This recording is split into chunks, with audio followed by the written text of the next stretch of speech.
Eu queria, antes de iniciarmos a nossa audiência pública, que debate esse tema tão relevante. Não é só o agricultor que está sofrendo com a intermitência ou a interrupção no fornecimento de energia elétrica. Nós já tivemos aqui uma audiência pública debatendo o tema e vendo os reflexos que isso provoca. Queima de um gerador, a queima, o produtor faz a restauração, não é o mesmo equipamento, porque ele restaurado não é igual ao novo. A qualidade da energia que chega ali já é diferente. E essa intermitência no fornecimento da energia acaba queimando, ou seja, refrigeradores para o leite, ou para armazenagem de frutas, ou para os próprios alimentos ali plantados, ou a energia, por exemplo, para os criatórios de suínos e aves, que já tivemos seríssimos problemas. Então, é esse conjunto de problemas que o setor agropecuário vem sofrendo em relação a esses cortes de energia. E aqui vamos discutir com os especialistas as consequências, as causas e quais as soluções para resolver o problema. Eu queria dizer que eu ontem recebi um telefonema da assessoria direta do senhor ministro Edson Lobão, ministro de Minas e Energia, dando conta de que o Ministério está envolvido com o trato de algumas questões prioritárias na agenda ministerial e o ministro estará disposto a receber. Eu entendo que a justificativa do ministro é aceitável, até porque foi com antecedência que foi feita a explicação e que todas as demandas aqui oferecidas, a presidência da Comissão de Agricultura e Reforma Agrária encaminhará, através da sua Secretaria Executiva, o senhor Marcelo Varello, ao Ministério para as providências cabíveis. Eu entendi, a Coli disse que recebia digamos, como justificativa razoável do senhor ministro, pela agenda que tem, e também a preocupação de colocar a assessoria do Ministério à disposição, o próprio ministro, de receber essas demandas. Mas recebemos também aqui da Associação Brasileira de Companhias de Energia Elétrica, que foi convidado o senhor Carlos Ribeiro e também o senhor Alexei Vivei. Nenhum dos dois comparece, poderiam, eu penso, pela entidade representar as companhias de energia elétrica, ter alguém comparecido de uma entidade aqui, embora tenham justificado. Mas penso que um técnico mesmo poderia estar aqui representando a entidade.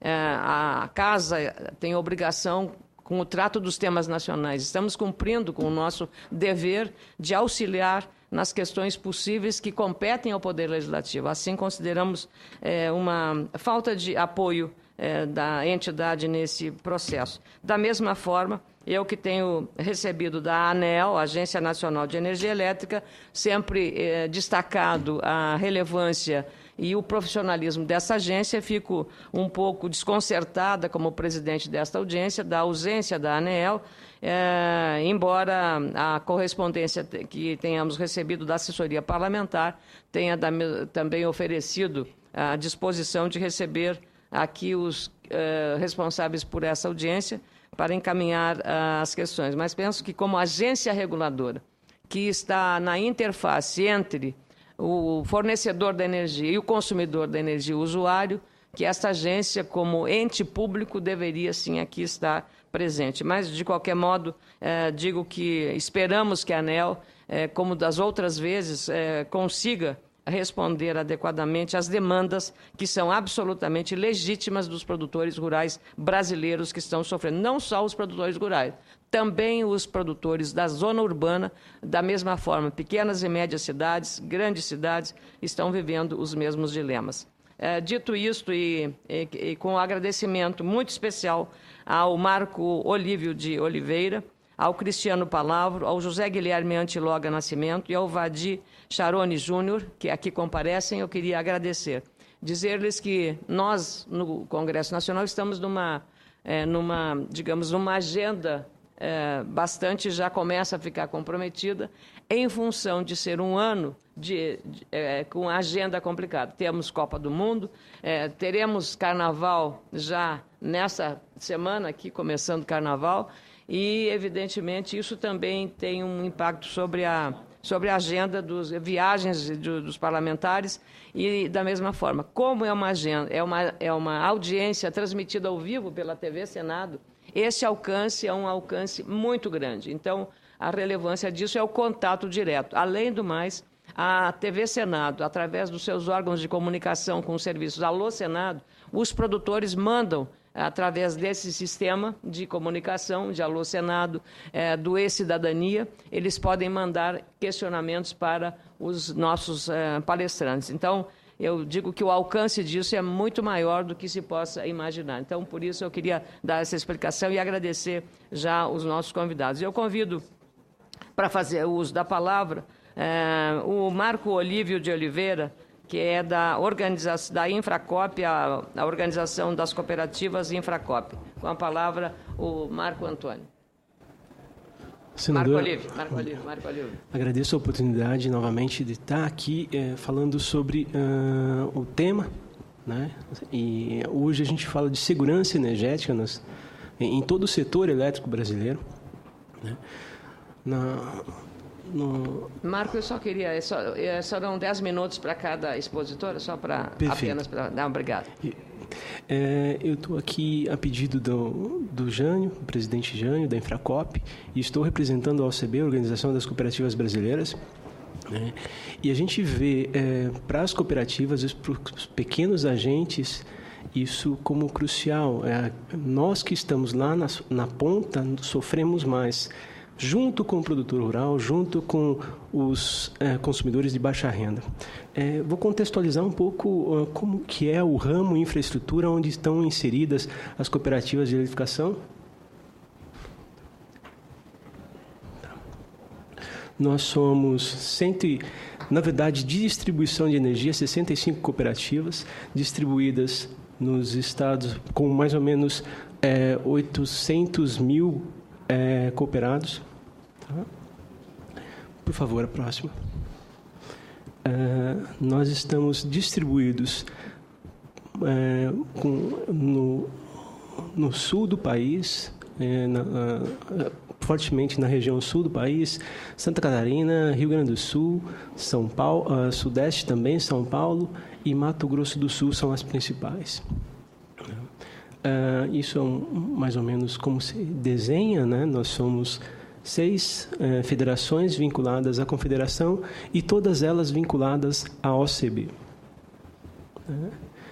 Isso é mostrar que em tempos difíceis as cooperativas ampliaram suas redes, seu atendimento aos consumidores finais. Esses foram os dados. A gente não fechou ainda a atualização, mas é nítido o empenho das cooperativas em atender o consumidor final, por sua característica própria. A cooperativa só existe para atender o cooperado, o consumidor final.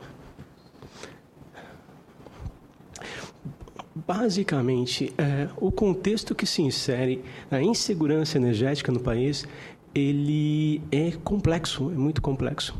Hoje, a gente tem um baixo nível nos reservatórios, então, quer dizer, você tem um comprometimento da energia hidrelétrica gerada. Isso faz com que você acione as termoelétricas e os recursos para essa termoelétrica, eles saem de uma conta chamada Conta de Desenvolvimento Energético. Tá? E essa conta, no decreto 7891 de janeiro de 2013, o que aconteceu? Ela passou a ganhar novos detentores desse recurso, dessa conta, onde estão inseridas as cooperativas também. Então, passaram ali os de baixa renda e as cooperativas também, entre outros elencados como detentores desse recurso para fazerem as suas operações. E aí que está o problema. Num espaço de escassez dos recursos hídricos, você tem que esses recursos são priorizados para a geração de energia elétrica, porém não são suficientes. Então, o que acontece? Desde outubro do ano passado, os repasses que deveriam ser mensais desses recursos da CDE para as cooperativas e pequenos agentes que têm no seu bojo consumidores de baixa renda, consumidores da classe rural, eles não estão sendo feitos da maneira que deveria. Então, isso sobrecarrega as cooperativas e os pequenos agentes, além do risco de também gerar não conseguir pagar as termoelétricas. Você tem uma fragilidade do sistema como um todo. O que isso representa para as cooperativas? A CDE hoje representa esses recursos que deveriam vir da CDE, representam 30% do faturamento da cooperativa. O que acontece? No dia a dia, no mês lá, o cooperado, a cooperativa, ela para de fazer serviços de manutenção preventiva, que são essenciais nesse setor. Então, aumenta o risco de apagões localizados. E isso adicionados aos riscos de apagões gerais, né? E não por culpa da cooperativa, mas sim de todo um contexto que é complexo, né? Que tem um fator climático de fundo, mas que está instalado. Isso, então, aqui vocês podem acompanhar os recursos da CDE através do seu órgão gestor, que é a Eletrobras. No site da Eletrobras tem uma atualização do repasse dos recursos da CDE. Ontem foi liberado a parcela referente a novembro do ano passado, novembro de 2013. Tá? Então, o risco de apagão nas cooperativas, isso especificamente para as cooperativas, é muito grande, porque nós, adicionalmente a isso, estamos passando por um processo de revisão tarifária, onde a maioria e quase a totalidade das cooperativas teve ou terá que reduzir seus custos operacionais em mais de 30%. Imagine, então são 30%, mais os 25% a 30% da CDE, é uma redução no seu faturamento de aproximadamente metade, 50%. Né? E que empresa, que entidade sobrevive numa situação dessa? E tendo o compromisso de levar energia de qualidade ao consumidor final, ao proprietário rural, ao cooperado da cooperativa. Então, o contexto é complexo e parabenizo a senadora por trazer o tema à discussão, ao debate, porque ali estão famílias de produtores rurais que dependem disso para ter renda, ter emprego, né, geração de emprego no campo. Fico à disposição, esse é o contexto que eu gostaria de mostrar aos senhores.